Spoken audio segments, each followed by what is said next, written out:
Welcome back, Q. It's a pleasure to see you again, my old friend. Stand up for your right, yeah.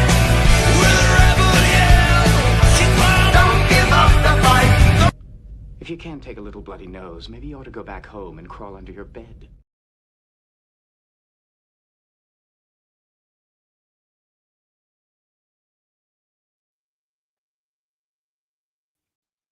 Why did you cover yourself up and mute yourself and all that right when the show started? Hi, Addie. How are you doing? Good. What's up, y'all? Let's get the show started. Yeah.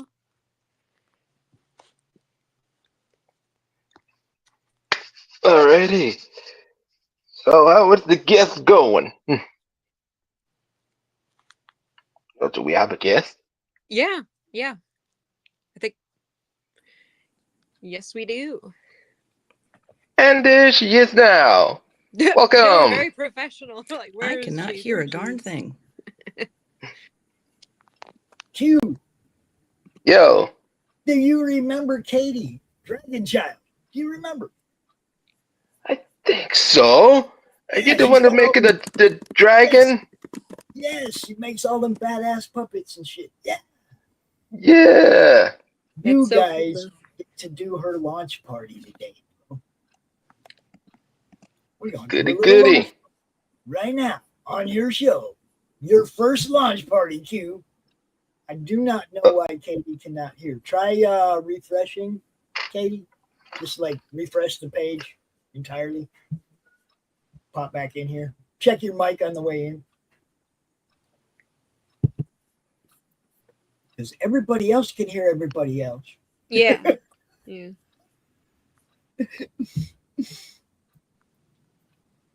Check the audio settings. Oh, she's going to refresh. Come back in. Alright. Because we were talking just fine until you popped in and then her audio. I mean, you. So We're blaming odd. you, Q. Now I can hear things. Yeah. No. All right. I'm going to kick it backstage. I'm going to let you guys get to know each other a little bit. When you're ready, we will push the launch button. We'll pull this campaign up and show everybody what's what. Yep. All right. Have fun, y'all. Thanks, Pops. Thank you. Thank you. Yeah, thanks for intruding on our show. Tell us all about your project. Of course, yeah. So for over the last 10 years now, I've been working on this indie comic project that's a modern day fantasy called Dragon Child. And so far I have 9 issues out. Issues 8 and 9 I crowdfunded through Kickstarter, and everything else was self-funded. It's a all ages fantasy story, and very much that was, I don't know if you can see any of the artwork behind me. Bone was my first comic that got me into wanting to make a comic myself. And so my comic is, made by one person, me. It's black and white because that's how Bone was done, as well as, a lot of other great indie comics. And very much I was like, the whole all ages angle of it doesn't speak down to kids, but adults can enjoy it too. I was like, that's what I want to do with my stuff as well. So, yeah. And for this particular Kickstarter, it's to make what I refer to as mini volumes, but they are 3-issue trades. And it's combining the issues 7 through 9 into now mini volume 3, but also re-releasing the first 2 with their own unique covers, because they kind of get lost in the wash with the fact that they, up until now, have shared covers with pre-existing issues, and so they've always kind of gotten confused as to what the heck they even are. I don't know why depth perception appears to be an issue for some people on, one's thicker than the other, obviously, but I figure easiest solution is, just make new covers, and that's what I've done. That's cool. That's cool. That's cool. Yeah. And then, how many issues gonna be, if I'm in total in the book? For the whole comic, or for the ones that are being kickstarted? A little bit of both Okay. so far. So far there's 9 issues. And for each of these mini volumes, they each have 3 issues a set. So we're going to have, 7 through 9 in the new one. And then the other 2 are 3 issues apiece. So 1 through 3 and then 4 through 6. Interesting. Yeah. What's the age group for this story? So all ages. So, Oh, okay. 7 up. Okay. Is that young adult technically, or not quite? I mean, it not quite, but realistically, it's a, kids that don't need parental assistance in reading it, but it's also not like for super, super young kids. Like you definitely have to be, I would say, beyond like basic beginner chapter books to be able to handle it. But that's why I say like usually 7 up. Yeah. But yeah. Okay, cool. Nothing about it that just, says you can't read this specifically, but I've always found as well that comics are, especially for younger kids, a great way to get them to want to be able to read, whether or not they're actively ready for it yet, because they want to understand what's going on with the pictures.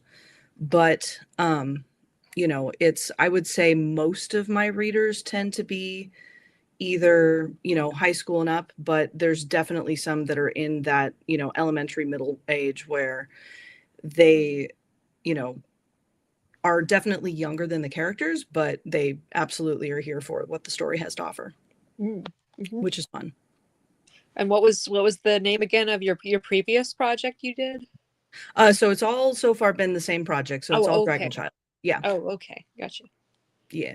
So these are the 2 books that I'm giving new covers to. So mini volume 1, mini volume 2. And then in comparison, these are the 3 issues that I am then combining into the next one. So we got 7, we got 8, and we got 9. Nice. So. How many pages are there? So- 35? So the average individual issue is 24, but in both the mini volume 2 and what will be the mini volume 3, there's 1 issue in there that's a 32 pager. So for the mini volume 1, it's 80 pages, and then for mini volumes 2 and 3, they're both 88.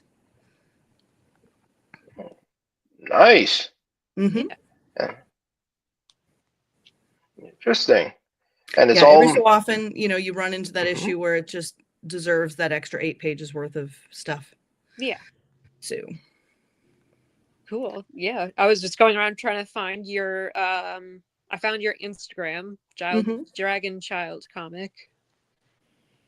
Yeah, for most of the social medias, with the exception of Twitter X, it's Dragon Child comic, and then in that case, it's Dragon Child KS because comic was too long. Oh, okay. Yeah. Okay. Yeah. little on your abbreviation. Instagram- yeah. On your Instagram, Exactly. your link tree on there. Yeah. Nice. Ooh, Etsy. Mm-hmm. That's so Yeah, so cool that you make like dragons and stuff too. Yeah, so behind me, the 2 big ones, so those are both 44-inch, long dragons. And they're designed by me. They are the characters from the comic, and they're big. And then on the green one, here, I'll grab one of them, are these puppets that I make. And so they're hand puppets, and same deal. They're, the characters from it. And on the little ear tag, I have the name of the particular puppet. So in this case, Byron. But yeah, they're Nice. cute. And you sell the hand puppets as well? Yes. Okay. Yes. Cool. Yeah. So whenever I go to a con, yesterday I had I have a tree that we have a carpenter friend who made this, sort of like platform and, almost like a hat rack type style thing where the puppets and the dragons. So the big ones are on platforms and then the puppets sit on little sticks. And basically they just are up off the table as opposed to taking away space from the books themselves. And it also definitely calls people away, from other things going on at the con to come to the table and be like, ooh, let's check out this colorful booth. Yeah. So vertical is nice. I love your dragonchild.net where you have the comic library set up to look like a bookshelf. That's so cute. Yep. No, I love the idea. Well, especially, with indies, it's so much of it is just that trust of, do I even like the thing? And so being able to read it and get a, head start that way, I think is helpful. Yeah. On there, I have basically the first full 3 issues for you to read, and then covers of the rest of the issues with a summary as to what happens in that particular issue. And then I also, starting in 2020, started adding everything past that except for the newest issue onto both Webtoon and Tapas, so that, again, people can get a preview and see if they like it. Awesome. Yeah. Super cute. I'm sure you have like kids that love what you do, and like, do you get like fan mail and stuff yet from kids? Like, it's probably been around for a bit, right? Yeah, I mean, I would say, more so than I've gotten a few people who've sent in, fan work that they've done, which is always really cute. A couple things like paintings and whatnot, and most of it is people drawing stuff. And sometimes that's, hand delivered at cons. Other times it's sent via email. It's real fun. And it's always nice to see people coming, especially at the shows, to say, oh, where's the newest one? And let's, get their hands on that. And I know for a fact that there's some families that have been, going to specific shows every year, and that's what they're, always coming for. So that's very heartwarming for me to know that that's, my story is worth enough to them that they keep coming back for that. So. Yeah. And that you have it on Webtoon as well. I keep forgetting to go on Webtoon more often than not. But yeah, I know a lot of kids like that. So that's a great place to put your stuff too. And you make the art as well? Yes. Yeah. So I write it. So when I first started writing the story, it was something that I knew I wanted to make into a comic, but even though I was drawing, I didn't trust myself to make it into the comic that I wanted it to be. So I was writing it out, not in a script form, but actually more like chapters in a book. And so I had all of those, and then just some scattered images of some of the characters. But it took until college where I actually, sat down and really looked at sequential art more as something to, master myself, as opposed to just appreciating and dreaming of making, as that were. Hey. And, it's one of those things where at shows, a lot of times I also get people coming up saying, hey, I want to make my own comic too. What would you recommend? And 9 times out of 10, it's always start early. Give yourself a shot. Don't try and be perfect. Just do it. Yeah. And, because inevitably, people are going to look at the first couple issues that you do versus whatever your new stuff is, and they're always going to see the growth that happens. And that's natural. And, to take that away from somebody is almost making the whole medium seem unapproachable. And so trying to fight that doesn't make sense. You're going to be better at putting together a page the more pages you've practiced with. And so, whether that means trying, a story that you don't particularly care about too much, so that you just, are more getting a hang of the how to make comics, as opposed to, oh, I have to work on this story that I care about quite a lot. Takes away some of the pressure. But, the problem with that logic is that what makes a lot of us want to get better is the desire to get that story out there. Yeah. So I definitely am, with the exception of a couple small little practice projects, went straight into this is the story I want to tell, as opposed to working on, say, other people's projects to get going. Whether that's smart or not, I can't say, but that's definitely what I've done. So yeah. I mean, it's really cool that you're doing like most of this, like everything, like by yourself and all that. How long has this project, like the story and everything, like been in your head up until you made it? So like I said, I started writing the version of the story that's out there, starting in sophomore year of high school, but I had some of the characters a little bit before that. So I would say late middle school. Realistically, I was probably like 14, 15 or so when some of the ideas, but I had versions of stories that were kind of the same, but I didn't necessarily intend for them to be comics back as early as like 5th grade. And the, idea that never really left me was the concept of, if all these mythical creatures are real, how are they going to live alongside humans? And sometimes that story was in like, time significantly, in the past. And then, what I stuck with was having it be a modern day story. And when I did that, that was before I had even run across something like, say, a Harry Potter or a Dresden Files or that kind of thing. And, so it was very much I have no idea if, people would want a story like this. But to me, the idea of the stakes being higher because humans have so many other things to, frankly, dispatch of mythical creatures, and thus they would be more afraid of us, made sense, as opposed to it being, say, going up against a knight, which we've all seen that. We've all read, high fantasy stories that take place in like a medieval setting. And to me, that was something where it's like, that's been done, so let's try something different. Yeah. It doesn't matter which setting is it, either in Middle Ages, modern era, things like that. So it doesn't matter. That's cool. Yeah. But as far as like the thing that really, like the background characters, a lot of like, I had a certain couple of elves. I had a griffin character in particular. I had a bunch of dragons, various other creatures. There's a troll that hasn't shown up in the comic yet, but he's definitely in the plan.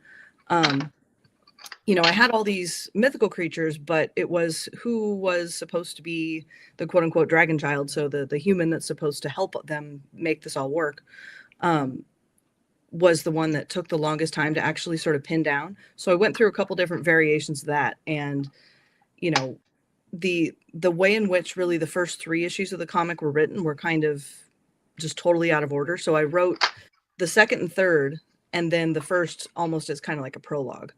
And so frankly, that was also why collecting the first 3 issues together made a lot of sense, because from the standpoint of opening up the story, as opposed to just the first issue, that to me always felt like the sensible way to do it, because it was the way that it was written, was those 3 together.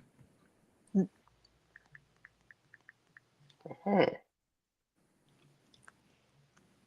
I see in the art that your character's like wearing kind of like modern clothes. So is this set in modern times? Yes. Okay, cool.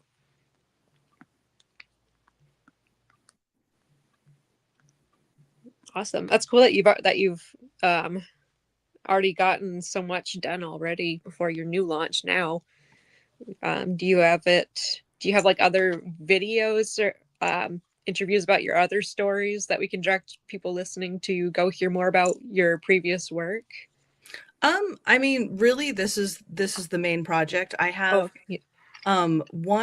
so recently I actually did a completely unrelated one-shot single-page comic that got published in a local San Francisco anthology. And it was really kind of just a fun thing to put together, where the prompt for it was to start with something real and make that into a black and white single page comic. And what I ended up doing was a story based off of the fact that when my husband and I got married, 2 days before, one of our friends had their first child. And so, the husband in that situation, he, or now the dad, he was supposed to be one of the groomsmen, but ended up having to bow out due to the fact that he knew that his baby was on the way. And so we ended up, all these years later, sort of keeping track of how many years we've been married based off of, how old their kid is. And so this year she turned 9, and my husband and I were like, we need to go and get all these books that we were just like, okay, you're 9, therefore you're ready for this type of story. And so we picked up things like, Roald Dahl the Witches, and we got, the first volume of Bone. We got I want to say we got one of the Donald Duck books, the Carl Barks. We got, just all this, and then we got Inkheart, and all these fun books to just be like, okay, here's a bunch of different types of stories. Let's see what you like. And also we picked up a copy of the first big volume of Dragon Ball. And apparently the Witches book and the first Dragon Ball were the first two that she read. And she's just like, oh my God, I love both of these. I need more. And in the case of the Witches, I'm like, well, Yeah. the story's done. So there's, you can read other of his books, but in the case of Dragon Ball, obviously there's many, many more after that. So that one, she's good.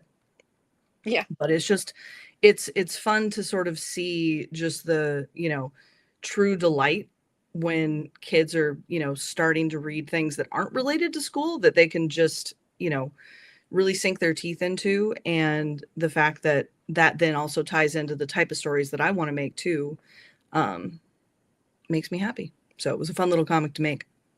Yeah. It's super cool. I like all the creativity in the art and the visual storytelling. It looks really cool. Thank you. Yeah. It kind of feels like that's fun. nostalgic. It feels nostalgic for some reason. I don't know why. Well, Yeah, so quite confusing. visually, I would be very much lying, especially for the main character.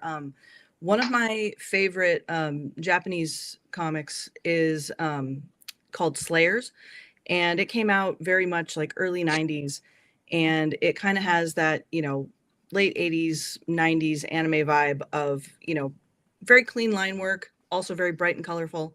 And the main character in that, her name is Lena Inverse, and she's fantastic.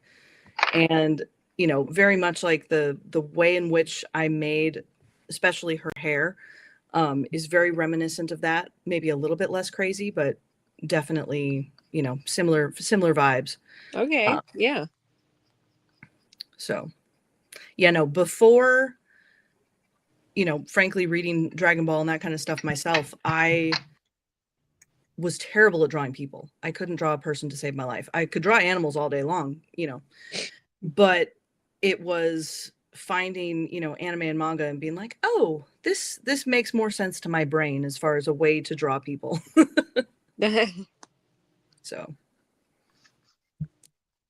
So did you hit the button or are you ready? I will hit the button right now.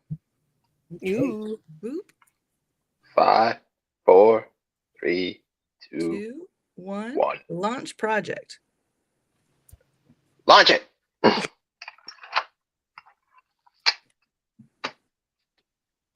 It load. It there. Project is live. Nice. Yeah.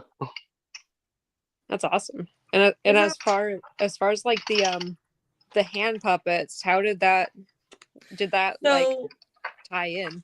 So it all started because I started making the big green dragon. So she's a plush. And that came about because when I was doing my first shows back in, if you can believe it, October of 2013. And so all I had was issue 1, some of my prints and sketches. And so I physically needed something to take up more space on the table. Mm-hmm. And so I asked myself, what else would I want if I were looking into something like this? And my crazy self decided that it would be a possibility to make those myself.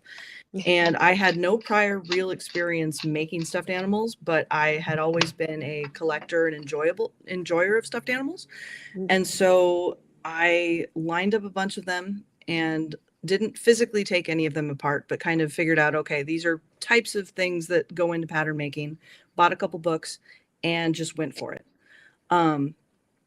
And beyond some of the head, almost everything else was first go as far as the design, which very lucky in that respect. And then after that first one sold, which took a little bit, I'm not going to lie, but when that did happen, I was like, oh my God, that was so much fun. The person was so into it. And it was such a, I would say it's similar to the first time that I sold a comic, but, because it took so long and the fact that, it's a representation of my favorite character from my comic. It also was that own, special thing. And so I kept making them and then decided to make the purple one, whom everyone seems to love more than Ember, which makes me sad because, Ember's my girl. But when it's the fact that she's got the fancy headgear and the whiskers and kids love playing with her. But I started making the puppets because the big dragons take me a week. And so for the puppets, I can get them done in a day, and it let me, get more characters out without having them take up just huge amounts of space on the table.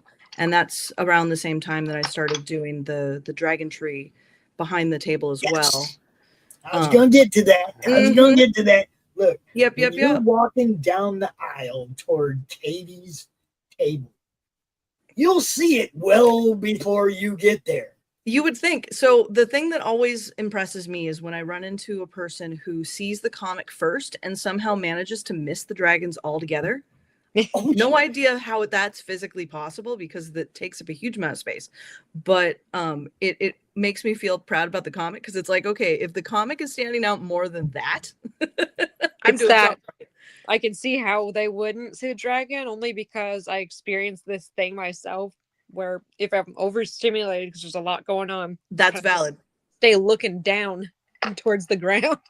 That's very valid. Like, oh, a book, something that's going to bring me some peace in the storm. I feel that. Yeah. Well, and you can only, train people's eyes so much, but the booth in general, the way that I design it is to be a very colorful but very inviting experience, and which is ironic because the interior of the comic is still in black and white. But when I do use color, it's very much if it's not bright and shiny, then that's not what I want to be doing. So if the world could be in Crayola crayon colors, I would be a very happy person. Let's just put it that way. Lisa Frank. Lisa Frank all the way. You gotta have it. You do. But very much, do you want to play the trailer before we scroll down? Or let's do it. Yeah. All right. Here we go, people.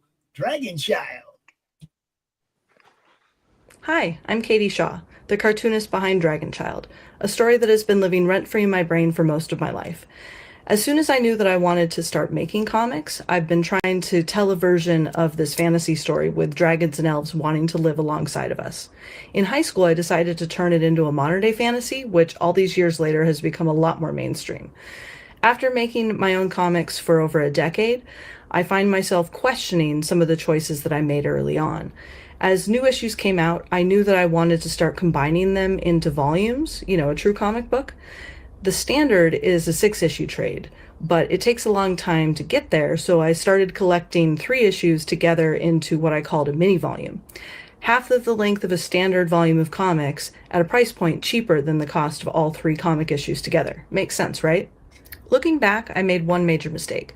I released these books with covers that I had already used for one of the single issues, meaning that the mini volumes didn't stand out and commonly got confused with the issues that they shared a cover with. I'd get questions like, why is this book more expensive? It's the same as that one, right? And I'd have to answer that, in fact, no. This book has 3 issues in it instead of 1. And once they figured that out, then the books would sell fine. But when I finally did release my first full trade volume, that did have its own unique cover. It sold great. So I posed the question to myself, would my mini volumes sell better if they did also have unique covers? So I'm launching this Kickstarter campaign to find out. For this new Kickstarter campaign, consider updating your Dragon Child comic book collection with a brand new set of these 3 new mini volumes that have their brand new art, as well as some extra behind the scenes content. And also consider adding in a sticker, print, original pencil remark, original inked art, or one of my handmade dragons. You know you want one. Let's have some fun and get those 3 books to the printers together. Thanks, guys. All right. Now look here. I'm just going to come out and say this because you know me. And I always come out and say it. When you say here's my puppets. You know you want one. You got to say, you know you want it. You got to throw it out there harder. You know, that fastball, baby. Not that slow pitch. Not that soft stuff.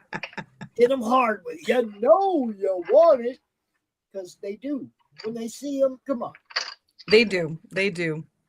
It's just like that. Look, if I have disposable money and I'm walking down the aisle and I see Katie, I guarantee you a puppet's coming home. The problem is that I have 4 grandkids. That's the problem. Yeah, you got to pick which one you like. You know, it's like I can't afford 4 puppets. But it is the puppets, right? Stuff. You got to pick which puppet you like, right? It is wonderful stuff. Look, ever since I met Katie, I was like, I just love what she's doing. You know, was it Sophia that was all? Yeah, Sophia out of my grandkids. That's Dragon Child was one of hers. You know, that she claimed, right? Because the comics come in and the kids are like, okay, that was mine, or you know, that was mine. That was the art. That one's mine. That's mine. I'm pretty sure that Sophia's the one that claimed the Dragon Child books. So you can count on the fact that they got somewhere to go. What if mythical creatures are real and have been living in hiding since the Middle Ages out of fear of us monster humans? This truth has been dropped into the unsuspecting lap of Yu Kodomo, a teenage girl who has been chosen by the dragons to be their dragon child. Oh, there you go, people. You joke. That's not a joke. Fernadilly, Dragonheart. I mean, I do, because these are the things that I'm like, those are my favorites. That is pretty legit. It's not a joke. I got some serious background noise. I'll be right back. So cool. I just realized what some of the nostalgia is feeling like to me. Like those early 90s programs. Like you have like a nice calm demeanor, and it's just like I just picture you surrounded by a pile of books like a dragon with your puppet and be like, hello, gather around, children. We're going to read the story today. And it's like, oh, it's so cute. I wish that is exactly what I'm going for. That would make me like, I want to be in a forest surrounded by books and animals, and that would be my happy place. Make like a YouTube channel where you have like a cute little vibe set up and just read some of your stories. Kids would watch that probably. It's gonna be neat. For sure, for sure. You know, also when I was, it reminds me when I was a kid, I used to watch almost every weekend. I used to watch some certain kids program through not only through most of the old school channels. For example, it used to have Discovery Kids, which is basically Discovery Channel for kids, and mostly you see some almost Sesame Street like educational forms. For example, there's one show I remember called Professor Iris show, which basically is made up with a bunch of puppets that they tells every episode explained about basic stuff. For example, explain about the moon, explaining about episodes about sciencey things like that. And when the class bell rings, it's time for sing and dance. That's what the theme song is. Yep. Hey, in this day and age, we need a modern Mr. Rogers. We need something. Oh yeah, no, absolutely. Well, and I grew up in a family. Check that out. Look at the picture on the screen, guys. You see the dragon tree on her table? Mm-hmm. All her puppets are on that big ass tree, right? So that's her table setup right there. That's what you see when you walk by. So it grabs you. There's so much stuff there. But the puppetry, it's just like right away. If you don't see all them dragons, you're looking at your feet when you walk. That's the only thing I can say, because dragon tree is huge and it's tall. You know, it's 7 feet tall, man. It's as tall as her banners. You know, and they're all there, and then all the stuff on the table and the comics and everything, guys. It's like make a spectacle out of your table. That's the way Yeah, I between know. stickers and coloring pages and buttons and bookmarks and all the things, and you know, yeah, all the make- prints, all the sketches. I try and bring people in. you got to. But You got to grab them.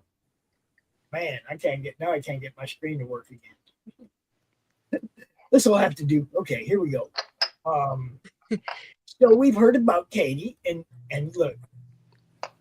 Yeah, so that is a self-portrait that I did back when I had bangs, my freshman year of college, and I, drew Ember sort of nestled in my hair on my shoulder, and just have always loved the heck out of that, because that's exactly what, like my core memory of coming up with the idea of Dragon Child always was, that. So Did you read the Dragon Riders of Pern series?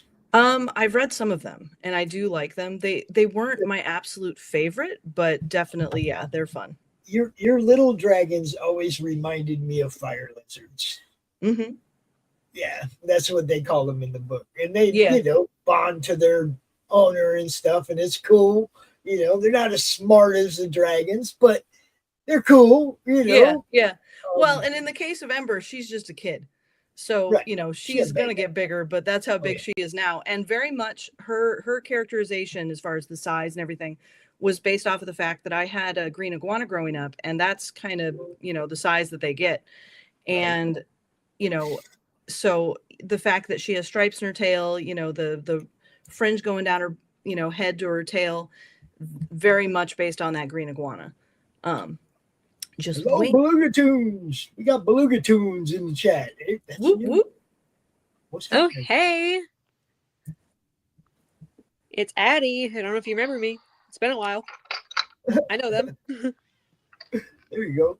So you got happy kids. Look, you got happy people. Yeah. Happy kids and people with dragon books and dragon puppets and yeah. How many times do parents give you the dirty look after they fork out the money for one of them puppets? So there was the one that always stuck with me was there was this family with two kids, and the kids wanted to play fight each other, and the little girl, I don't remember what she did, but she did something that made her mother upset, and she's like, we are not getting a puppet until you apologize and you do whatever you need to do to make up for that. And so the kid was just like, abs for the next 20 minutes was just groveling at her mother's feet, just being like, please, I need a dragon. And so between mom and grandma trying to prove a point, they eventually gave in. And when those two kids walked away with clutching their chosen puppets, that little girl was just as smug as anything, and it was hilarious. And then minutes later, not even minutes, seconds later, they are both just back to attacking each other like feral children. And because you put a dragon puppet on a child, and what's the first thing they're going to do? They're going to bite somebody. So yeah. There's nothing I can do about that. Well, and inevitably I put big pet me signs on the big dragons, and that's mostly because a lot of people were like, well, do they do something? Do they bite? Do they make noise? And really, they're just big soft dragons, and the pet me is to let them know that they're not scary, which works with the story too, because most of the time, I mean, there's some dragons that are evil, but in the case of the ones that want to make this all work for everybody, they're definitely not there to hurt you. So they're my own table ambassadors, as it were. In short, a dragon won't even hurt a fly. Well, they might by accident, but they're not going to hurt. And I bet the fly would look at it and go, it's a lie. It's a lie. Y'all being mean to the evil dragons. They need somebody to hang out with too. That's true. Oh, yeah, I've avoided making a puppet of my main villain dragon, and she's one of those ones that's all feathers, and I'm avoiding it. Eventually I'll give it and make her, but I'm not yet. The illusion of feathers. Well, she, her, I a little further down, there's some pages that have her in it. She's a wee small white dragon who has feathered wings and then a headdress just filled with big feathers. Oh, Fabulous. Mm-hmm. No, she's pretty. She's a leucistic, but so she's got sort of those pale blue-gray eyes, but yeah. She'd be a pain in the neck to make as a puppet. And how big is that? How big is that dragon would be? So if the griffin is the size of a large horse, she's smaller than that. So she's not that big. So most of the rest of the dragons, frankly, think that she died a long time ago. And so she's not exactly pleased about that and is like, well, to heck with all of you. And so whatever your plan is, I'm not for that. And so she's one of those, she's in it for her and nobody else. She's basically the plankton, so to speak, from SpongeBob. Exactly. No, she's like, I'm sick of being treated as if I don't exist and that I died, whenever you thought that I died. I can say that I'm lucky enough to have backed one of these campaigns before and gotten one of these amazing sketches that our girl does right here. She drew her purple dragon nosing up to Crom. It was awesome, guys. It's an awesome drawing. I can't help it but love it. Look, get up in on this, man. You're gonna enjoy the story. You're gonna enjoy the little extra perks. Katie is awesome. She likes her people to be happy. She likes her people to want to come back for more. So, and look, there's your proof of fulfillment. I also am proof of fulfillment. Like I said, I've backed before. I got my stuff. You do. It's good, guys. It's really good. Like I said, my granddaughter likes it. And the pickiest one, the pickiest one of all my grandkids likes Dragon Child. So that's awesome. That's gotta take a little something too, She's the well, one who doesn't like dragons? Well, no, she's the one that turns. If they don't, there's something wrong with them. Let's be real. No, you know how it is. It's like Grandpa. It's Grandpa's. Grandpa's suggesting it, so it's probably not cool, right? You see what I'm saying? She's one of those. I do. She's in that phase where, Grandpa, get away from me. It's funny because the other night at the football game, it was raining, and I had an umbrella. And she sat next to me, and all her friends came with her. And I'm like, I'm going to embarrass the hell out of you. It's a football game, right? It's like, my grandson's down there in the field. I'm going to be yelling. Your friends are going to be looking at you funny. She goes, I don't care. You got an umbrella.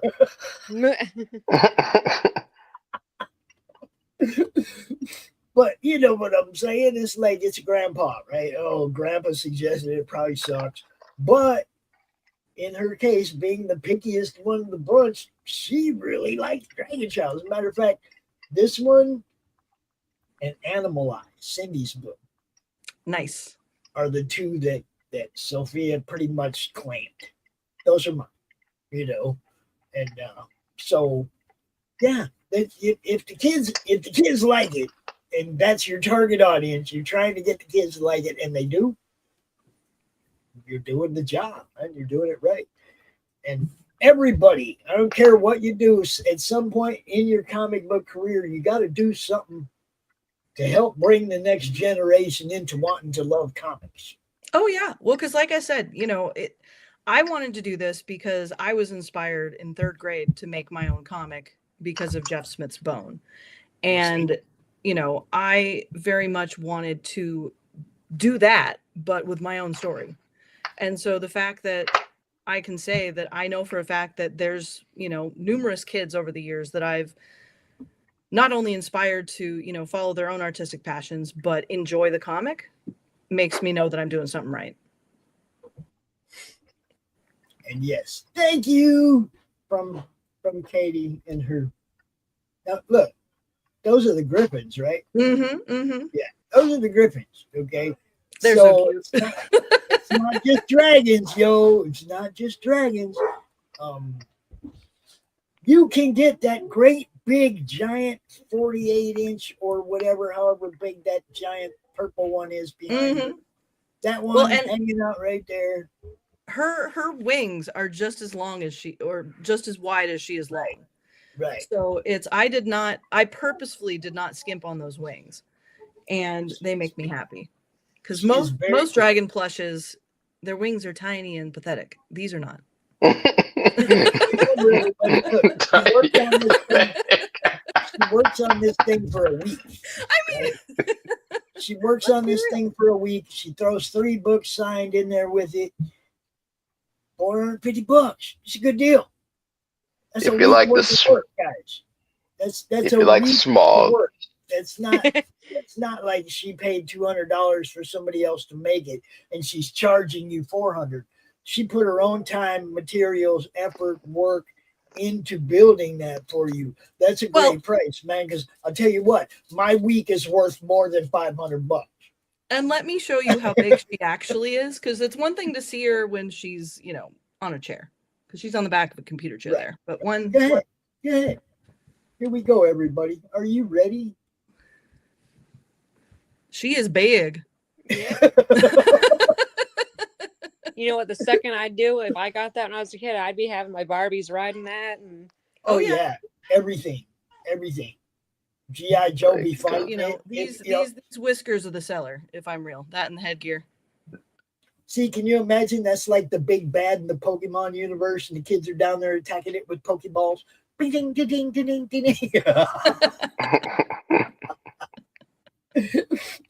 Our kids get real with their playing. Okay. Well, I mean, if they're not, then there's something wrong with the toys. Well, yeah, you got to be able to have fun with it. You got to be able to have fun. No, this is big enough that a kid can sit on her and ride her like a horse. It's awesome. Giddy up. No, my best friend, she got the prototype of Ember actually, and I forget how many years ago, maybe like 4 years ago or something thereabouts.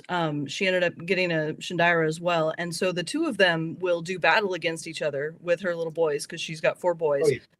And they'll joust against each other, they'll sword fight, they'll everything that you could possibly want for somebody to play with your toy with. They're just having all the fun in the entire universe, and it's like, yeah, these are 4 little boys that they could say I hate it because kids are real. But no, they have fun. It's really awesome. It is really awesome. It's right there, guys. You can get it.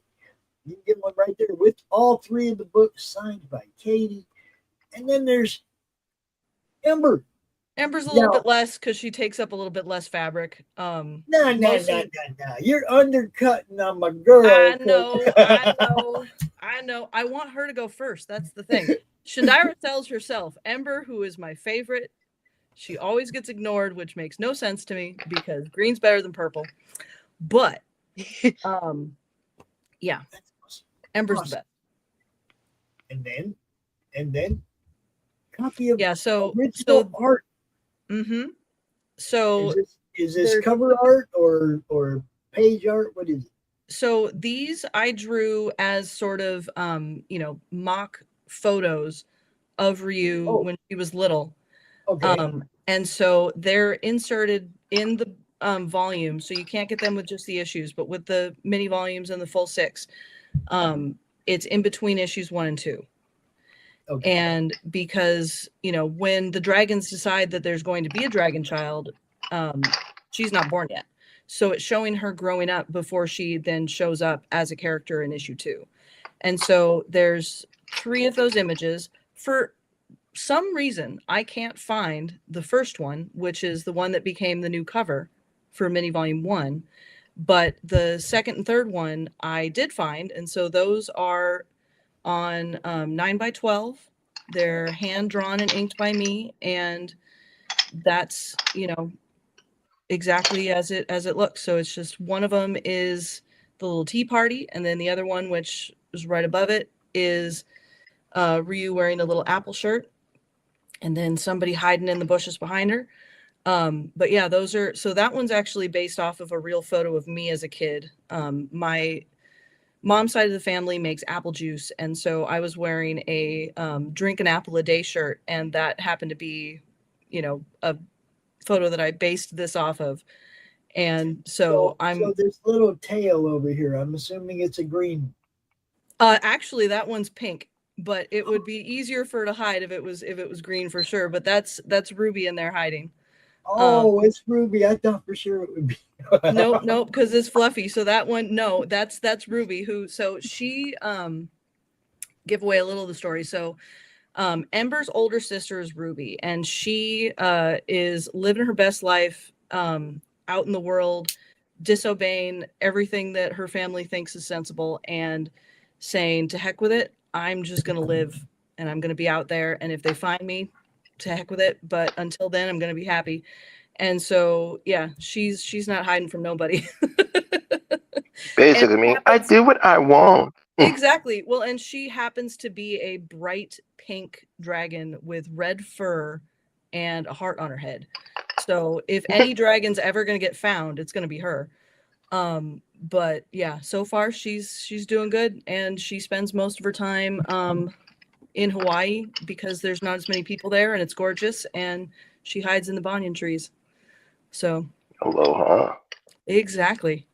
And then yeah, and then reality catches up with her, and I'm honestly getting to the point in the story where I'm questioning how quick I'm letting that happen. No, that's there gonna she is. There she is. Right little there in sneak the peek. upper left. That be her. Heart on her head. That's her little puppet. She has become one of the more popular puppets, and I am I am regretting the eventual day in which I'm going to break a bunch of little girls' hearts. Oh no, you're not going to do that. No, you can't do that. I didn't say it. It hasn't happened yet. I didn't say it either. I'm not going to say it, but man, that would be so mean. Well, when you so- said little No. girls' hearts, you meant you're breaking Pop's heart right now. But Kind there's that. Because I don't No, want to see I- it. I don't want to see so- that happen to any of them. You know? So I was born on Valentine's Day, and I'm a redhead. And my absolute least favorite color in the whole goddamn world is pink. Oh, I'm down. I don't like pink either. And she is a bright pink dragon. Uh-huh. oh, so you did that to make it easier to do the thing. A little bit. A little bit. I don't know. But See, yeah. I mean, I talked to Lori, and Lori's like, she had no problem killing off cancer. I'm dead. Don't care. Yeah. On with the next, right? And No, lets everybody know that, hey, don't get attached to these people or these animals or these anything because, Mhm. That's just life, kids. No, it's I'm not saying it's gonna happen, but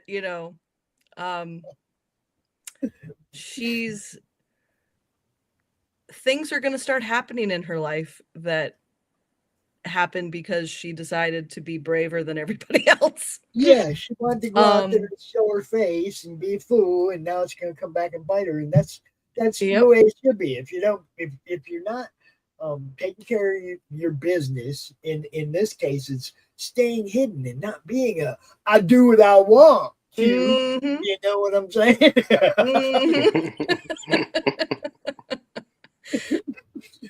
I'm not saying how that ends, but she's gonna get in trouble. That's for sure. Yeah, okay. You pay attention, kids. Yeah. It ain't always I'm gonna do what I want. Remember that. Well, you can, but you're gonna find out what happens eventually. Yeah. In short, there's always a trade-off. Aren't they beautiful? All right, so you got the catch up, all 3 mini volumes remarked. That's right. Should draw a little something on there for you. Well, and I thought that the little sketch there of Ember climbing up the page, things like that. It's fun for me to do, and it makes the book special. And for the individual issues, I can't really do that because all my interior covers are black Right. with white text, so it doesn't really have the same effect. I'm not going to be able to draw on it with pencil, but with these books, I can. So, see you know, Steve, I think it was Stephen Butler was out talking the other day about remarks and how, you know, he does it. He doesn't get it, but he does it for people. And I'm like, yeah. okay, well, it's like this. I'm not buying this book to flip it. Okay. And you drawing a little tiny blurb something on the cover of this book is not going to hurt the value in my case because I'm not trying to flip the book. Okay. To me, it's going to increase the value of the book because there's some original art by the creator Oh, yeah. on the cover of the book. Okay. Especially if it's, you know, your favorite character that was drawn just for you in the book. Why wouldn't you? Well, it's funny because the first book that pops myself, the first book anybody ever drew me into was The Crew, #2, I think. And the guy who did the cover drew a Pops on the cover up in the corner. So that's my first appearance, right? And so he drew a picture of me on the cover. I'm not on the cover, I'm in the book. See what I'm saying? So for me, he did a remark, which was a picture of me on the cover, which was super freaking cool. Right? Because that's the first time I was ever drawn into a comic, and that was the first time I was ever drawn on a comic. Both in the same comic. It's awesome. Well, and that's going to be, you know, a comic that you're going to treasure forever. Yeah. Yeah, it's in a frame. It's not, you can't even touch it. It's in a frame. You know, you can't touch it. You don't get to open it. Look at the inside. I know I'm in there. That's all. I know I'm in there. That's all I need, right? Yeah. No, I have a few books that are like that are in frames, and you know they'll be there forever. That's just, I don't buy books to flip them. Same. You know, I'm very much I buy it to read it, and you know, and or give to other people to read. Well, we do some giving. We do give some stuff away, no doubt. The kids claim a lot. There's a lot of stuff I can't sell because one of the kids has already claimed it. You know, and I won't do that. I won't do that. That's their collections going forward. And it's good to instill that value and that collector's blood into them so they understand early not to just give away nice stuff. Well, you know and I what think mean? the other part of it too is learning to take care of the book. Yeah. You know, my first issue of Bone is held together with duct tape. And that's because I read that thing so much that the spines was falling apart. And, you know, so and granted that was, it was issue 6. So it was, you know, I had no idea what I was reading. I just knew that I liked it. And I knew that I needed more of whatever the heck that was. And, you know, but I didn't care that I didn't know what was going on. I just knew that it made me happy and I wanted more of it. So I just kept reading the thing, being like, I'll make this make sense to me. Right. Addie, what are you drawing? Fan art. Of what? The stories. Yeah, I've stalked your Instagram for some references. That's what I was hoping you was doing. Yeah. Well, you don't want to stare my cosplay? I want to see both, actually. We're only getting part of your cosplay. She's Ariel, guys. She had the green skirt with it all looked cool as hell, man. It was awesome. This is 3D printed because my husband has a 3D printer. That dude. He's having way too much fun with that thing. I just want you to know that. Yeah. All right. Every time I talk to you, he's, oh, look what else he made. Oh, look what else he made. Also, it's because I'm making them. He's like, okay. All right. Is your art, can we see it yet? Or? Yeah. So I found, let me pull up the reference here.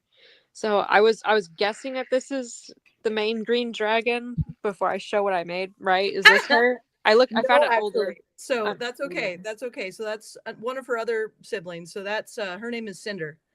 Oh, and, okay. I actually have the puppet of her here. This is her. Oh, okay. So she's that color reference.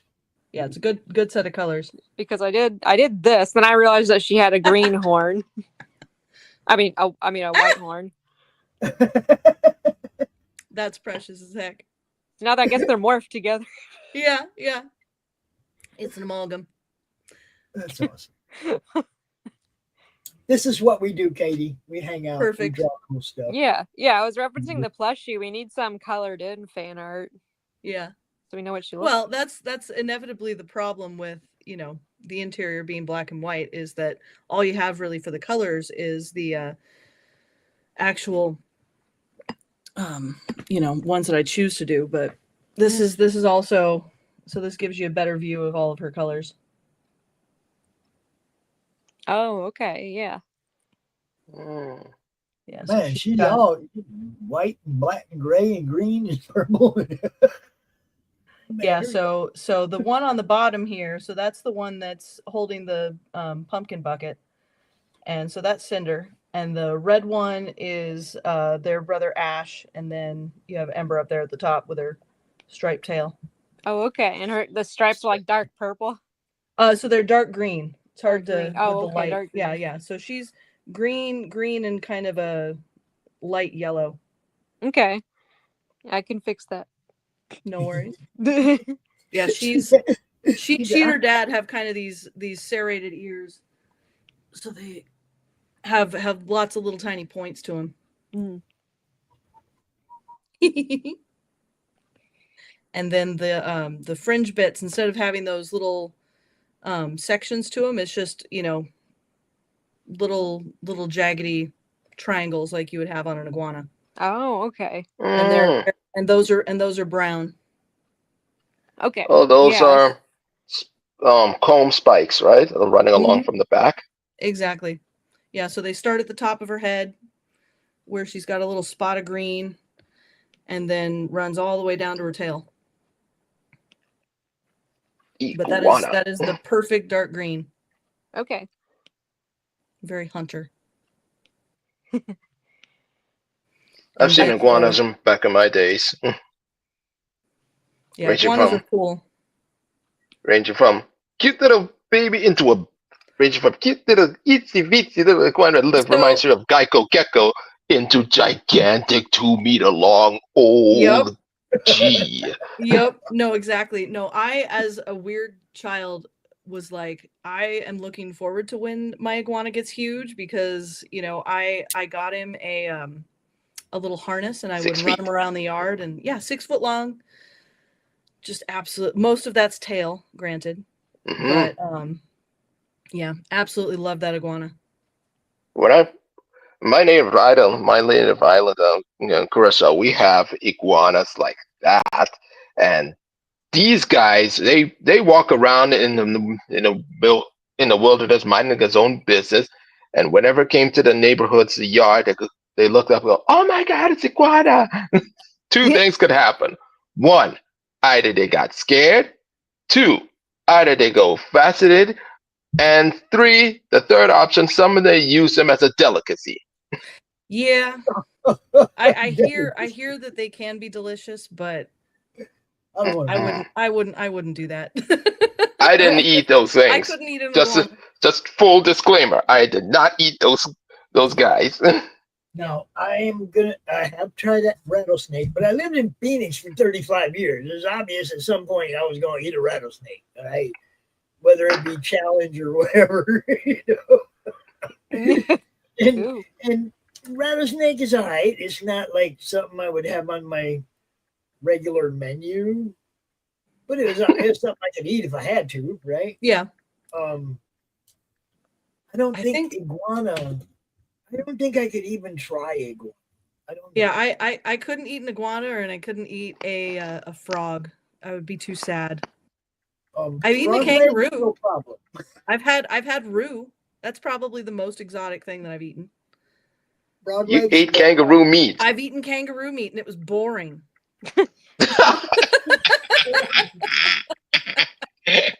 Honest to God, it was boring. It was just really like blah. So it wasn't even worth dying for this. What? No, it's not worth eating roo. truthfully.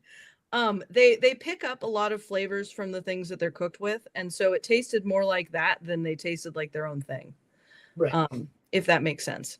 Mm. So it, yeah, was not impressed with kangaroo. The Aborigines say they save think. yourself the trouble. Now, True.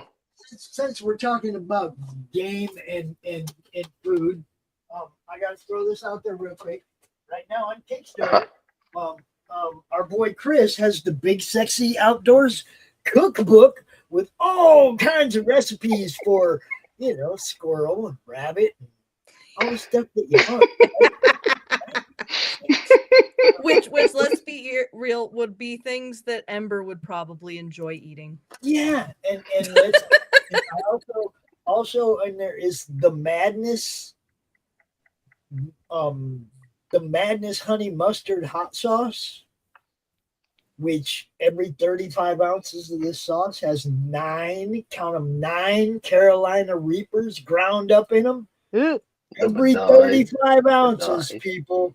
That's a lot of Reaper. Oh, man. But let me tell you what, this is the best honey mustard I've ever had.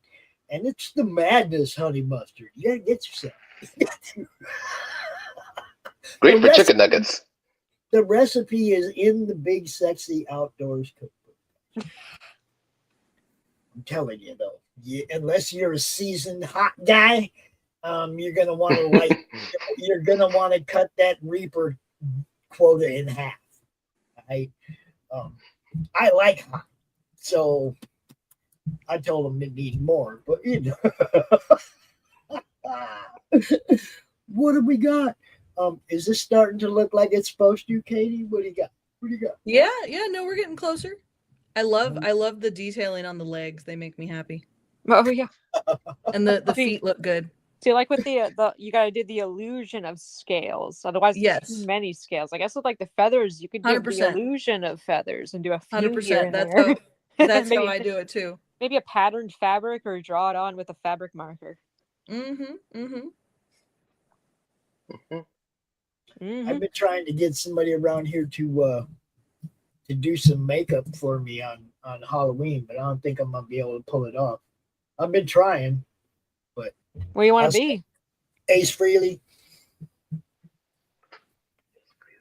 the Kiss guitarist that just passed away. Yeah. Oh. Yeah, I want to be Kiss this year, or I want to be Ace this year. I did it before when I was young. I probably did all 4 of them at different times, but I want to dress up as Ace, do our shows as Ace, little tribute of my own to the dude, because that makeup right there, that stuff. They do it themselves. Yeah. I mean, he puts that on himself. I don't know if I could do that. I would make a stencil. I don't even know how to do that. But I mean, I'm sitting here with one arm, and I don't think I'd be able to paint on my face with the other arm in a sling. It just doesn't feel like it would work. I need somebody else to do it for me. If I can find somebody to do it, though, that's what I'm gonna do. What do they use? Mercury for the silver part? No, they got silver face. They got silver face, man. Oof. That ain't natural. Yeah, that's what I want to do. If I can find somebody to do the makeup for me, that's how you will see me on Friday night. Friday night. Speaking of Friday night, you guys, got something else going on Friday night. We are going to be watching John Carpenter's Vampires at 11 p.m. in a watch-along on Pilled.net with the female vampire master herself, the Queen Vamp, Margene Holden, the lady who played the master Queen Vampire in the movie, is going to be hanging out with us, watching the movie with us. It's going to be freaking awesome, guys. Be there. Margene has been on a couple of shows in the past talking about different things that she's done but she has some great backstage stories, behind the scenes stories from a couple different movies that she's been in. But if you check out her IDMB or whatever it's called, you'll see that she's been in a lot of cool stuff. Margene Holden, she's going to be hanging out with us Friday night, late night, right here on Pilled, on the Madness on Pilled. It's going to be fun, guys. I'm trying to bring it up, bring it up a notch. That's cool. How'd you get in contact with her? Lori met her a couple of years ago at a Comic-Con, and she was Oh. on Lori's show on Tuesday Morning Brew. And then I was like, oh, no, wait a minute. You got to come talk to me, too. And, you know, we had her on the Horror Movie Club with Brian Kriskow and Simon with Sim and Matt Burke. And we all hung out with her and just talked about, you know, movies and stuff. But this time it's going to be different. We're actually going to watch the movie with her, and we're going to giggle with her, and we're going to hear her stories, you know, about what happened in this part, and what happened in that part. We're going to have a blast. It's going to be fun, guys. No doubt. See, that's why I love this. I look forward to this stuff. All the stuff. Sounds like a good time. Well, it's trying to have fun. You know what I mean? Just trying to have fun, and anything that we can do to bring new people in or show people that, you know, we're not just the same old show every week. We're always trying to do something different, make it bigger, make it better. I'll probably do a tattoo in one of the shows at some point. Nice. Wait a minute. You're going to do a tattoo on yourself? Probably. You're going to do the tattoo on yourself. I am my own tattoo artist, yes. There you go. You see, 11 o'clock p.m. Eastern, Raul. 11 Eastern, we're going to be doing that. It's going to be fun, bro. It's going to be a lot of fun. Yeah. John Carpenter's Vampires with Margene Holden. Take a wild guess what the tattoo's going to be. I can take a wild guess what it's going to be. Man, with you, that could be anything, Addie. Come on. Could be mermaid related. Yeah. It could be anything. Yeah, I was going to do like an Ariel tattoo. Very fun. See, and yeah, that's it's kind of my thing. I wouldn't have said Ariel. I don't know why, but it's not what I would have said.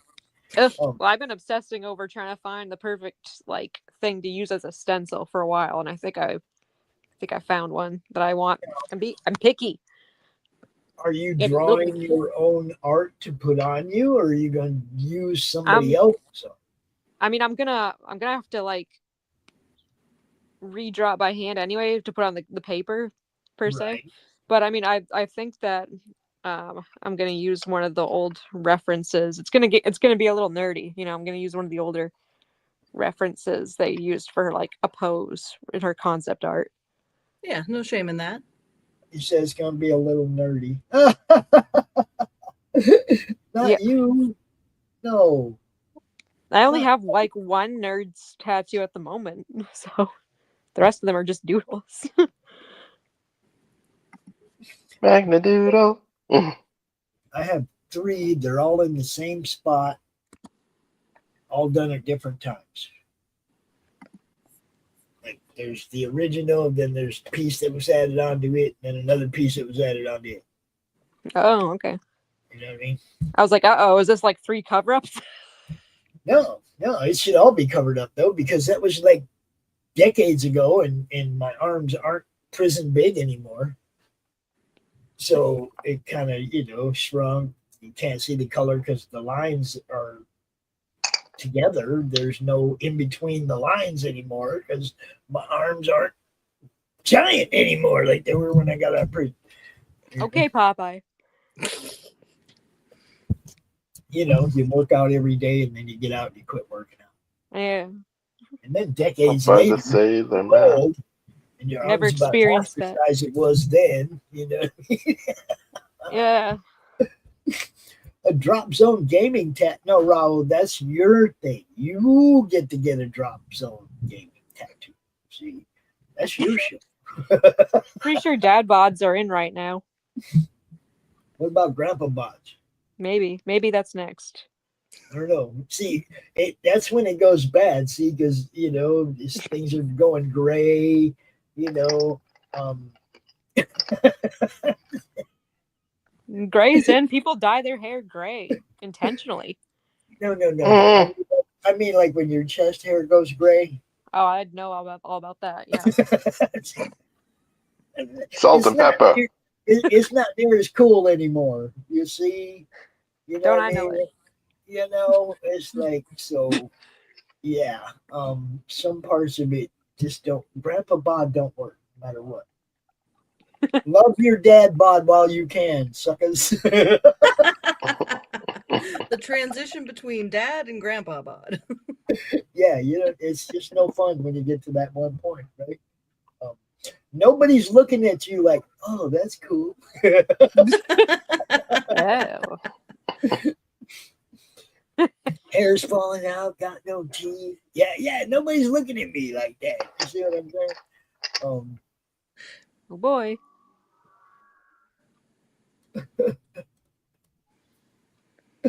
So, for refresh, let's see. Has anybody even seen us today? Is anybody watching? Come on. I don't know if anybody's seen nothing. Come check it out. Yo, go check out the campaign. It's pinned. It's pinned, the pin post over there. Go check it out. Now, one thing I will say is that we didn't promote this quite as well as we normally do a launch, and that's my fault, Katie. That's all right. But We got a month. We would definitely be promoting the hell out of it and get you on a couple other shows during the campaign. Yeah. We got other shows. This was just you asked me about a Sunday launch, and it's like, man. Absolutely. No, it's our Sundays are so packed. It's like there's nowhere to stick a launch in between shows. You know what I mean? It was like either we find the show you can do it, or I can't do it on Sunday. No, my plan as far as timing was very much based off of the fact that I had to scramble to find a new printer. And so when I finally was successful in that endeavor, I was like, okay, what amount of the year is left? And I knew that I wanted to be done before actual Thanksgiving. Right. So that very much limited. And then also, how I can coordinate that with other events that I'm at. And so the way that it sits right now is that it closes the day after my con down in Bakersfield, which is going to be that weekend before. So it's the Monday after that show. And that way I can breathe, hopefully. We'll get you out on the Monday Madness in a couple weeks to see how it's doing and give it a big boost if we can. Absolutely. We definitely, people know about Monday Madness. We've only been doing that show for a decade. It feels like a decade. It's only half a decade, but it feels 5 years. I think we're on with Monday Madness, it's like over almost 6. Almost 6 years, because we started doing that right with CromCon. Yes. Because that was how we did. All the people that were like, I didn't get a spot on CromCon. All right, I'll do a show on Monday. Mm-hmm. And then it just turned into Monday Madness to catch people that didn't get a spot for the big show every month. And Monday Madness just became a thing of its own. And now it's the flagship of the network. The longest running show on the network. It's funny how it all happens. Oh, it changes. Mm-hmm. See, Katie been here. You guys, I don't know. Q's been around for quite a while. Katie been around. She remembers way back in the beginning when we didn't have no backgrounds. We didn't have no YouTube channel. We didn't have none of that shit. It was just Facebook group. That was all. Yep. No, we were all just making the best of it, trying to have something happen during the pandemic. Yeah. I remember that. I remember the time when Pops asked when they're gonna make a Crom puppet the other day. I did. I said, can you make a clown puppet? I mean, But Pops, if you want me to make a clown puppet, he'd have to be little though. If he was going to, you don't want him to be the size of a Muppet? No, I'm saying if he was going to be in scale with the dragons. Well, you know, that's true. he'd be a finger puppet.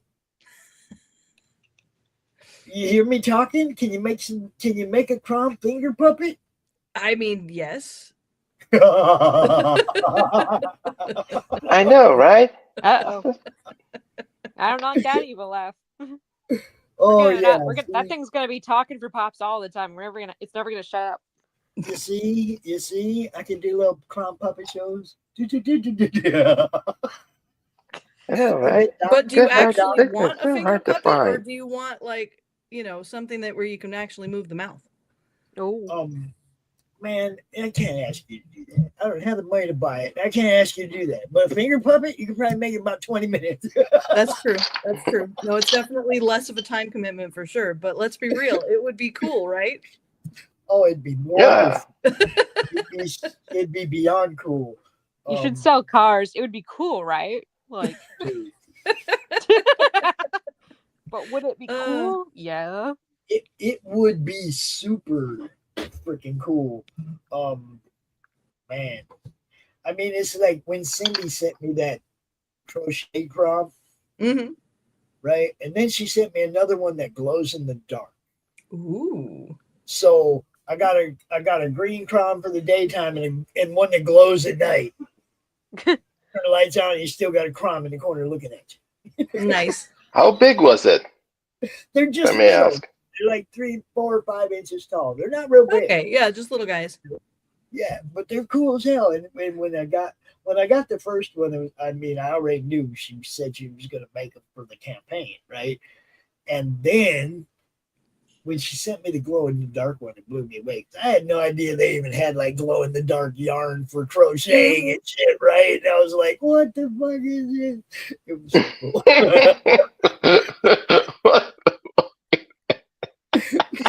Because it was a little white crom, right? I mean, it's like, you know what glow in the dark stuff looks like in the daylight, right? It's like white, real light green, you know. Yeah, no, when I was first trying to figure out how I wanted to do the painting for the eyes for my plush stuff is whether or not I wanted to try and make them glow in the dark. And I ended up not to, because it just diluted the color too much. Because you can mix the glow in the dark paint with the other acrylic paint, but it never looked right. So they're just metallic paint, which still looks cool, but you know, metallic is fun. Yeah, I like your stuff. Your stuff's awesome. Your puppets are awesome. Your whole display, your outlook at the con, the way you set up, everything you do is the way you're supposed to do it. Okay. Thank you. I'm walking down the aisle, like I said, I would see your booth and maybe not even notice the one I'm walking past because I'm looking at your booth.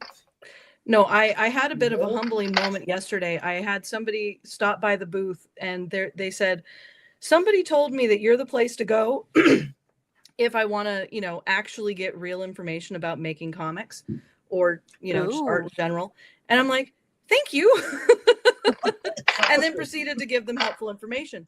But, you know, it's very, very humbling. It was definitely, you know, it was nice to hear. But then I'm like, who told them to come over here? Yeah, because you want to thank them too and let them know you appreciate their.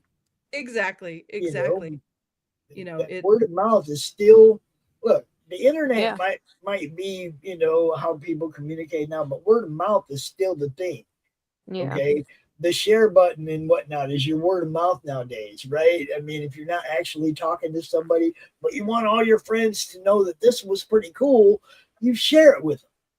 And that doesn't matter if it's a meme. And look, guys, if you got the energy to share stupid ass memes, you have the energy to share cool ass comics too. Right? You know, don't waste your time on social media. Help people make a buck. You know, People that aren't Mark Zuckerberg, yeah. Yeah, help your friends. Yep. make them. They don't need any help. They're comfy. I mean, it's, it really is. If you got time to meme and argue with people online and stuff, you got time to go look at some cool campaigns and share them out. Yeah, You I know? always wonder about that. Where do they find the time to get in arguments on the internet? Well, I can find it, but I also have time to share out campaigns too. Yep. You know what I'm saying? It's like I could drop memes, but I share out campaigns too. I do shows to help promote people and get them seen. That's what I'm saying. Y'all use social media for what it should be used for. Passing cool stuff back and Cat forth videos. with each other. Oh. And cat videos. Oh, God. Terry been hitting me with chicken videos. In my inbox. Chickens can be really funny. Q Let's sent be me a honest. chicken video. Yeah, I saw the chicken videos. Yeah, those are I found it adorable. Cat videos are out. Chickens are in. Why? Because Wow. chickens are funny. I don't know. Especially making that sound. Buck, buck, buck, buck, buck. Man, they make all kind of goofy sounds. What's up, meme man effect over on Pill? What's happening? Welcome. This is what we're doing. We're hanging out. But at the end, chickens are tasty. Are they? Are they? Depends on how you make them, bro. Because everything tastes like chicken. It depends on how you make it. Everything is in preparation. It's all. I mean, that's what they told me that iguana tastes like, but I just can't. Well, everything tastes like chicken. Everything.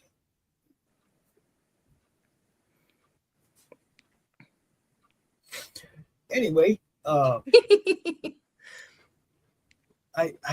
pretty much out. I'm pretty much out, but you guys still have a half hour for drawing and stuff. If you want, you guys hang out. I'm gonna be backstage doing what I do. Okay. I don't tell anybody what I do backstage. Oh. I appreciate you, Pops. Love you, Katie. Love you. Good to see you again. Likewise. And good luck, and we will push. Thank you.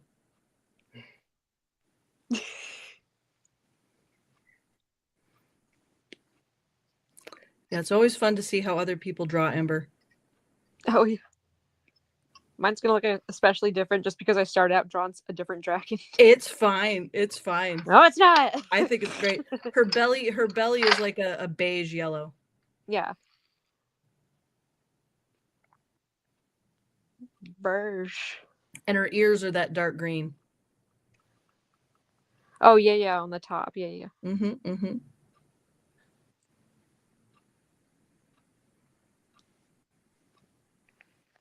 It's a lot to keep track of if you end up coloring it in and everything. Mm-hmm. Mm-hmm. It reminds me like the guy that had to do all the color. Like there's this one guy in Disney that in 101 Dalmatians. Oh one yeah, one person did had to all do the all spots. the spots. Mm-hmm. Yep. Mm-hmm. Yeah. Oy, That's and actually keep them in the right place. Exactly. No, and doing that all just by hand with no assistance whatsoever. That's You impressive. start seeing spots after drawing all those spots all day. Mm-hmm. It's like my That's vision's spotty. My vision's always spotty. That's hyper focus artwork. Not to mention you trace it, you flip it, you trace it, flip it, make sure that the spot is in the right order. Once of a mistake, it's apocalypse to them. Well, and it would have been one thing if it were, one person per dog, but he was in charge of all the spots on all the dogs. I mean, that's just crazy. Couldn't even imagine. Oh, and she's got one big spot right at the start of the spines on the top of her head. Oh, okay. Yeah.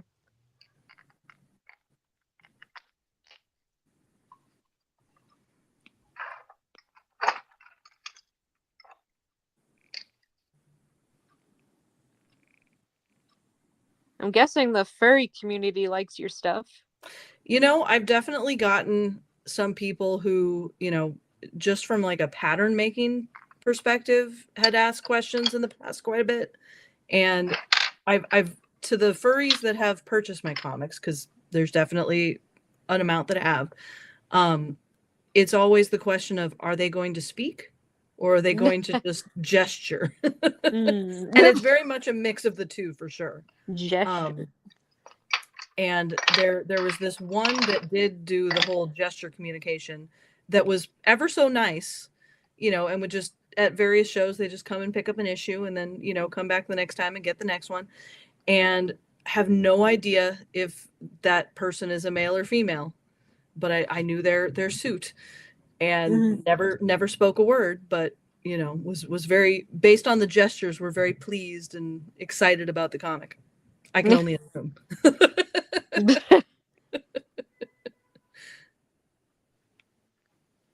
You never know.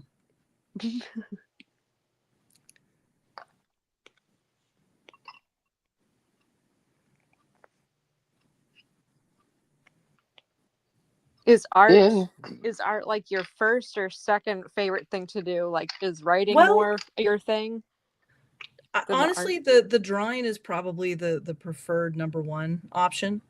But you know, the irony is that, you know, when I was growing up, it was always, you know, reading, watching, you know, any animated anything, and drawing and singing were always the big ones. But, you know, and my dad was like, oh yeah, go into singing, don't go into art. But my problem was I can't write music to save my life. And so at least with comics, I'm creating something new, and not only am I getting the story out, but then I can draw all the pretty pictures. So yeah, that's why I chose it. Not a hard question. But you know, I was one of those people where when I was in high school, I never took a single art class because I was stuck in choir classes. And the stuck isn't a negative. It was very much, I was in like 3 different choirs. Oh wow.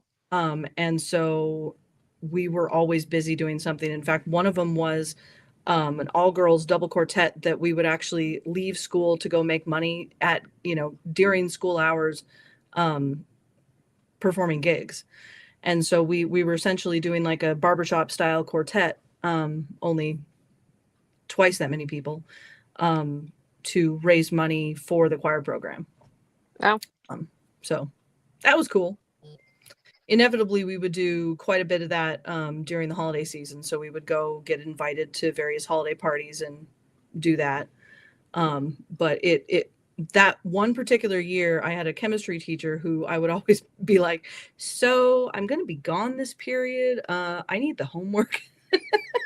And he was done with me. He's like, just ask that person. Don't even bother me with it. And I'm like, but you're the teacher guy. Come on, help. Help me out, teacher. Yep, he didn't want nothing to do with it. He's like, you know who's in your class. Ask them for the homework. And I'm like, you just don't care, do you? No, he was definitely one of those teachers that he had a regular chemistry and an AP chemistry course, and he did not care about the regular chemistry people. Not one bit. There were 2 classes in which he was actively engaged in our class. One was we were making peanut brittle on Bunsen burners, and so we wanted to make sure we didn't burn the building down. And then the other, he had put together this very, very primitive PowerPoint style presentation that he made in like the 70s about the adventures of Mr. B-Man. So he was being Mr. a beekeeper. B-Man. So he was Mr. B-Man. So he was doing his beekeeping duties, and he made a presentation about that. Ooh. So he was showing the class that, and those were the 2. So peanut brittle and Mr. B-Man were the 2 times he ever cared about the class at all. Had nothing to do with chemistry. Okay. So what a funny man. Not a good teacher. Not a good teacher at all. Yeah, basically every teacher I got in college was not a good teacher too. So sometimes that happens. Yeah, well, this was high school, but yeah, he was a special person.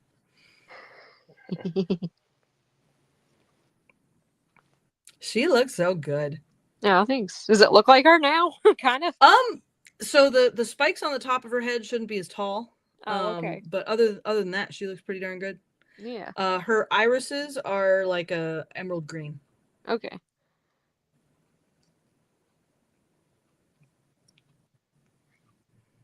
Yeah, the other dragon has almost like a fin on the top of her head, and Ember's just spikes all the way through.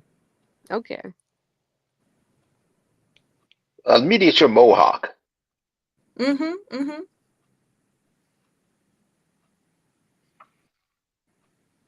Kind of neat.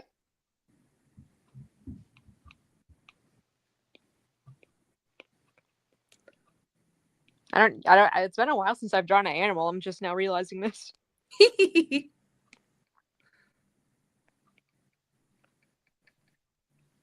Yeah, like I said, for me, animals was always something that sort of, I was drawing them habitually anyway. So it was always drawing the people that I would have to work at. Ditto. My first drawing mostly has animals. I've been watching. When I was a kid, I started watching National Geographics, but the National Geographic specials from the back in the 70s, the 80s, those type of show. For sure. And I stayed at my grandparents' place when I was a little, and my grandpa videotaped it, that National Geographic special. So I started watching, mostly from animals from Africa and then the animals from Australia, and I started to draw those type of animals, and especially the episode from Australia Aborigines, which explains the Aboriginal art. Mm-hmm. And one of the key elements of every segments of they put segments of the animals that they live in, and then afterwards shows the segments of what one particular artist that they drew the Aboriginal artwork, but he didn't paint on rock, but he painted on tree bark. Right. And the result, it was eye-catching at the end of the episode. It's neat. Yeah, no, I in the end of issue 9, when the Griffin shows up and is then having to check in with my main villain that I was talking about, the White Dragon. That's happening in Western Australia.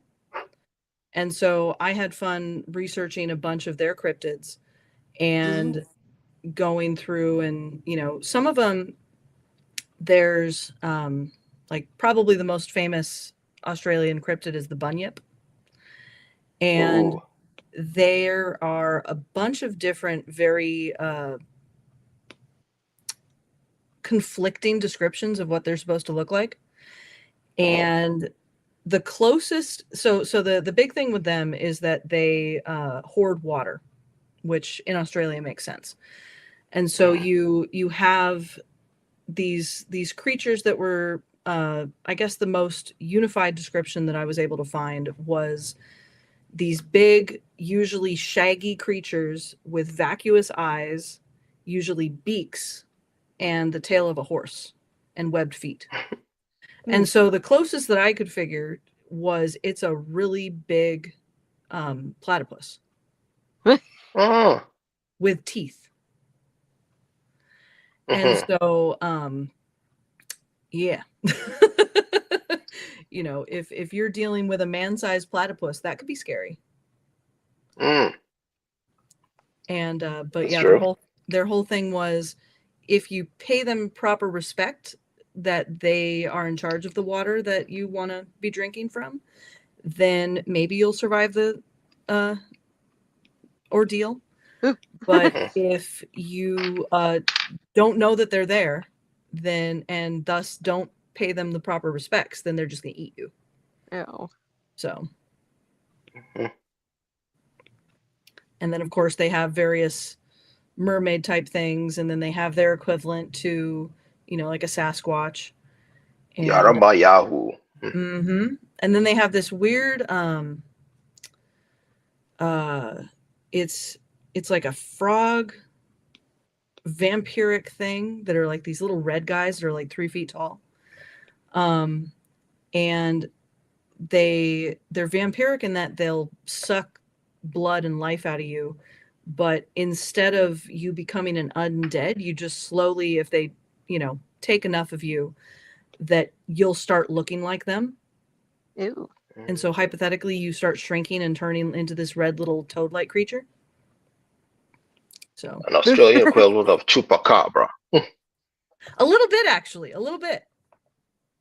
Mm. But so I heard that's the background of that issue, I have a bunch of those various creatures just sort of hanging out. And it's one of those, if you know, then you see it, but otherwise it's just a bunch of weird little guys hanging out. So basically this stream, weird little guys hanging out. I mean, there's that. There's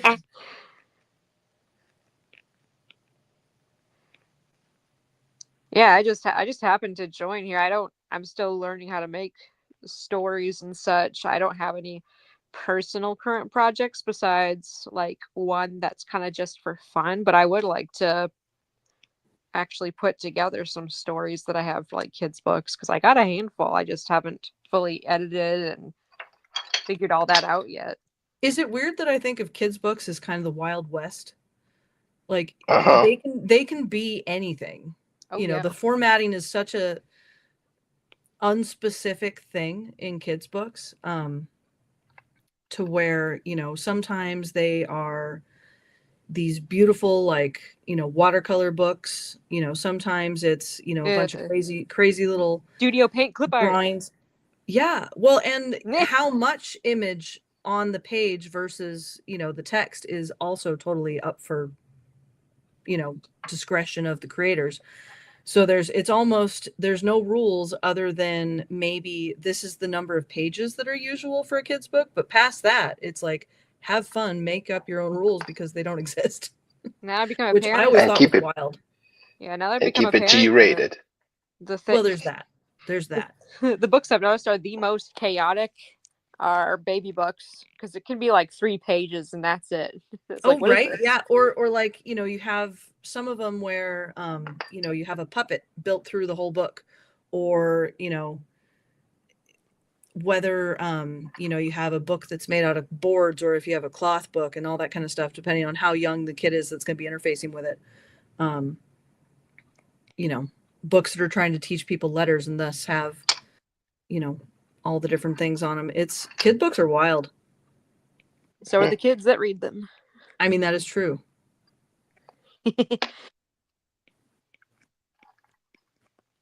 It's interesting what books kids end up liking the most too. Everyone's different, but it's like, why that's a funny book for you to like the most, but all right. Mm-hmm. I realized that one of Bailey's favorite books that she likes me to read to her became her favorite book, was partially because of how I chose to read it to her, that she thought it was so fun. So books that are like, you could choose to make it more funny than it already is are great. Right. Well, and because inevitably it's what does the parent bring to the, reading experience? Yeah, no, I like, probably one of my favorite books that I would read by myself was like Where the Wild Things Are, Marie Sandeck. So things like that, where it was just, I liked a lot of the crazy imagery, or any Bill Peet book. I don't know if you've run into him. He did a lot of work with Disney with storyboarding and such, and he left right before Disney passed. So he was involved in that, era between, like, I forget technically which book which movie he started with, but definitely was involved in 101 Dalmatians through like Jungle Book. The Jungle Book's the last movie when Walt Disney passed. Yeah, that was Jungle Book's the last one.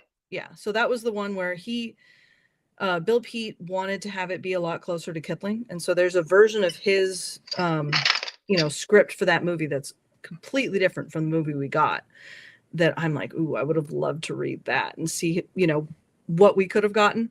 Not that I don't love Jungle Book, but it's just, I would have loved to know. And so they got into fights over that script. And so that's why he left after that project, or really before that project came to a conclusion, but you know, still had his mark on it. And he, after that, just wrote and illustrated a bunch of children's books. And there was one that was probably my absolute favorite, was called Cowardly Clyde. And it was this story about a war horse who was terrified of absolutely everything. And his knight took him into this wooded area to fight this huge ogre. And he just up and abandons his knight and just leaves. And feels bad about it, decides that he should, you know, go in and rescue his knight, does so, and then they bring the ogre out into the sunlight outside of the forest, and it's got like a very Teletubbies, like just absolutely terrifying looking sun that's just like gleefully wanting to destroy this ogre, and the ogre explodes. Boom.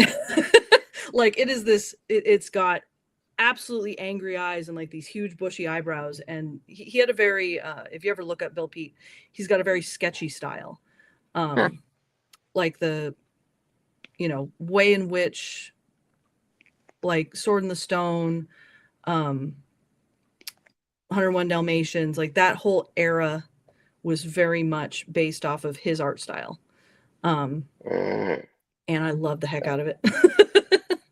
I recognize that. Yeah, Man Madam Mim. That's a fun villain. I have a DVD of it, and it's so funny. And one particular scene from the Sword of the Stone when they, when a messenger from, let's goes by the name Pelennor, you hear this, the Foley, the sound effects, and way that he pulled a horse.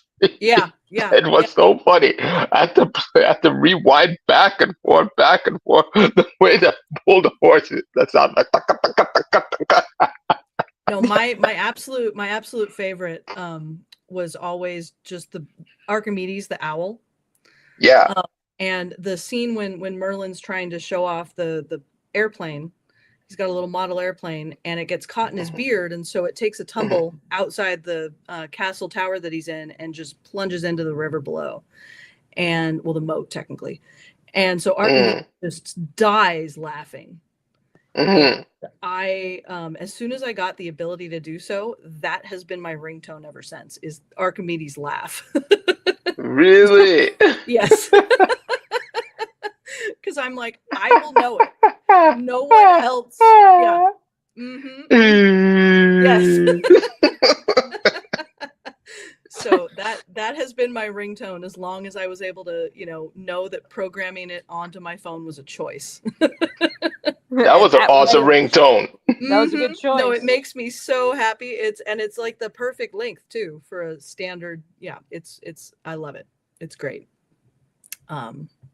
Yeah, that and the wolf. I don't think he ever had a name. Just the very just the wolf.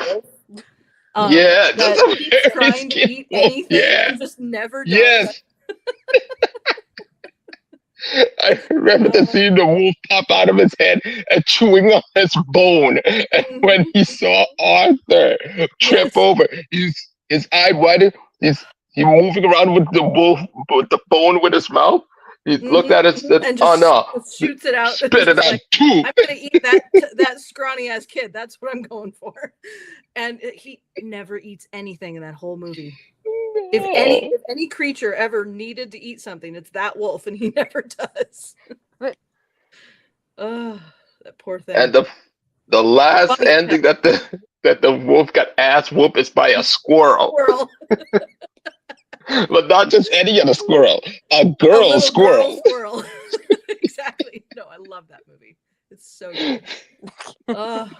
Yeah. No, that's prime Bill Pete. Everything about it is perfect.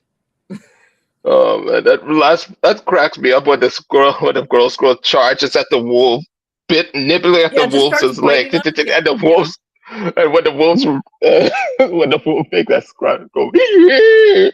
Yes, and then gets stuck in the log, and just starts floating. Got his head sticking out one end, the tail out the other end, and just starts floating down the river. That poor thing, he's gonna die. That was actually the chooses the Disney way of wrong- saying Wile E. Coyote. Yes, no, Wiley's eaten more recently than that poor wolf. That's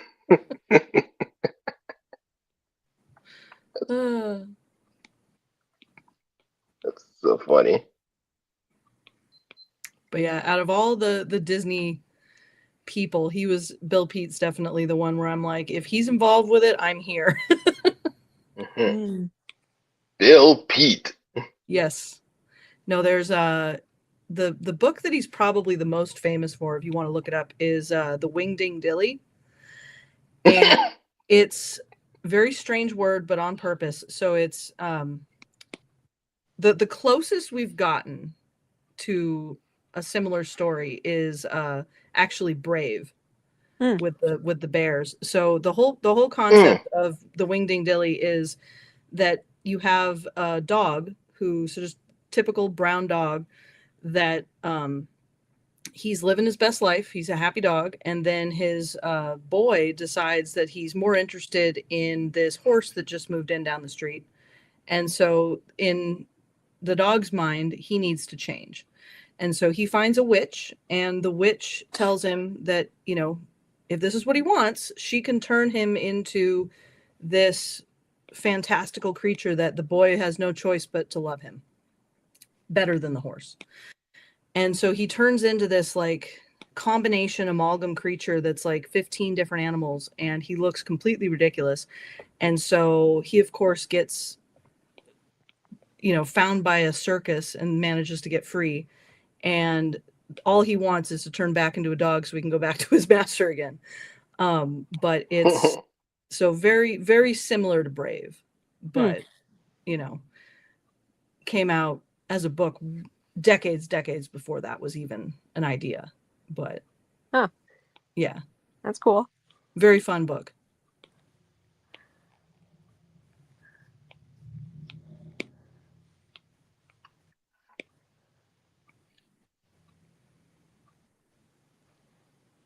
Yeah, I'm gonna. Looks so cute. Oh, yeah. I'm gonna have to buy. Like my daughter's currently obsessed with Shrek.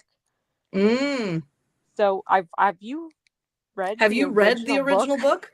Not yet. That's what I was gonna say. I'm gonna buy that because I saw he has laser eyes. I'm like, I'm about that. Yeah, no, that book is crazy. Why did they quit the laser eyes? They deprived us of laser eyes, Shrek. No, it's very different. It is not the same. I forget the name of the author. The guy that does Shrek. There's a couple other books that he does that I liked better than Shrek, but it is a funny book. Mostly because we can compare it to the movies. But it's, as a standalone thing, if we did not know what Shrek became, it is a weird trip of a book. Yeah. Did you know that they made Shrek the musical? Yes. Yeah. Have you seen it? I've seen pieces. So there's an underlying plot in that film the movie rather, or stage play, where Shrek was sent off on his own at the age of 7. And that's like the only thing that is the same to the actual story. So in the book, he's thrown out at the age of 7 because his parents will literally eat him. Oh. And so Author's name, William Stay. Yes. Yeah, the Shrek book is weird, man. Man, you guys, I hate to do this, but we're almost at the 2-hour mark. We are. I gotta get this in under 2 hours. So, Katie, tell everybody where they can find you. I just posted the links again everywhere, so they will. Yep. Yeah, dragonchild.net, and if you go to linktree/dragonchild, all the links are there. It's Dragonchild comic everywhere except for Twitter, which is DragonchildKS. And look it up. Look it up on Kickstarter. Got this going for a month. That it's Twitter is chaos. It is. It's the odd duck out. Thank you so much for coming, hanging out. Thank you, Addie, for giving Katie a chance to get out here and get her launch scene. Yeah, you should hang out more often. Yeah, no, it would be my pleasure. There you go. See, that's how it works. You want to come out and draw with these guys, you can do that too. Yeah, absolutely. Every Sunday, 4 p.m. Eastern, right here on the Madness with the Q&A draw stream. Addie, tell them where they can find you, sweetheart. Addie Marie Art on Instagram, TikTok, and YouTube, and pill.net, but I gotta post more on there. Yeah, that place too. Yeah. I'm gonna play an ad, just one ad for our friends over there on the American Horrors channel, because it is Halloween and they have a Halloween show coming up this weekend too on the Gorecast. So I'm Pops Van Zandt. You know what I do. Q, do the thing, bro. You could always find us here in the Madness Entertainment Group in all the platforms you could think of, including Cleos.net, Roku, and everything. Peace. So long, everybody. Later. Toodles.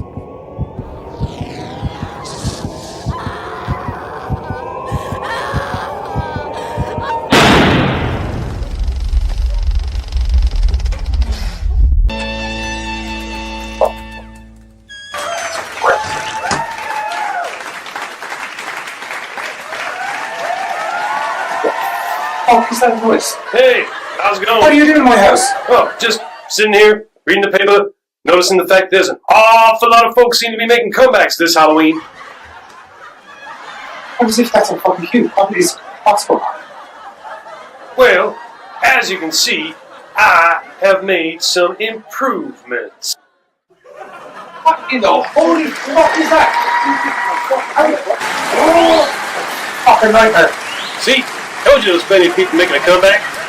Actually, speaking of him, I joined myself in this soppy face fuck. This Sunday on American Horrors, where we're going to be talking about the Goldbergs Halloween Special, which is a TV show that myself and you have never watched before. But most importantly, it's because Robert Englund is in it for the first time, full gear, as Freddy Krueger in numerous number of years, so we thought it was an occasion to mark. This Sunday, American Horrors, 8:30 p.m. ish. CST. Oh. Except him. Not won't be seeing him for a while. Yeah, except that guy.